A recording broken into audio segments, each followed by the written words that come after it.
My Christian Deconstruction Story, Part 7, History of the Bible. When I was a born-again Christian and read the Bible avidly, I assumed we had copies somewhere in the world of the original Gospels and Paul's letters. But this couldn't be further from the truth. Guess how many copies of New Testament scriptures we have from the 1st century? Well, the fact is, the figure is 0. Yes, 0. So how many from the 2nd century? The answer is 7. Yes, 7. When I discovered this as an evangelical, I was total shocked. The oldest piece of papyrus is called P52. A tiny fragment of the Gospel of John contains parts of John 18:31-33 on one side and John 18:37-38 on the other. It is about the size of a credit card and dated to approximately from around AD 130, 3rd century, AD 201 to 300, about 50 to 60 manuscripts, 4th century, AD 301 to 400, about 120 to 130 manuscripts, 5th century, AD 401 to 500, about 120 to 140 manuscripts. The earliest complete collection of all 4 Gospels,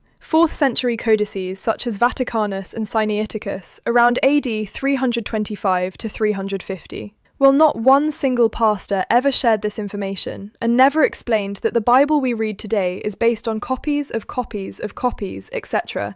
We have no true idea what the original authors wrote and how tampered with the scriptures have been over the centuries. I was so often told that we have 5,800 copies of our scriptures, but this is so misleading. About 90% are from around the 9th to 15th century AD. I was profoundly disappointed as a Christian, and in my church leaders who knew this information, that it has never been shared with the church I was in. This led me to really question if I could trust my life to books written and copied and adjusted, which were so far removed from when the originals are written. I recommend you check for yourselves, but my words are true.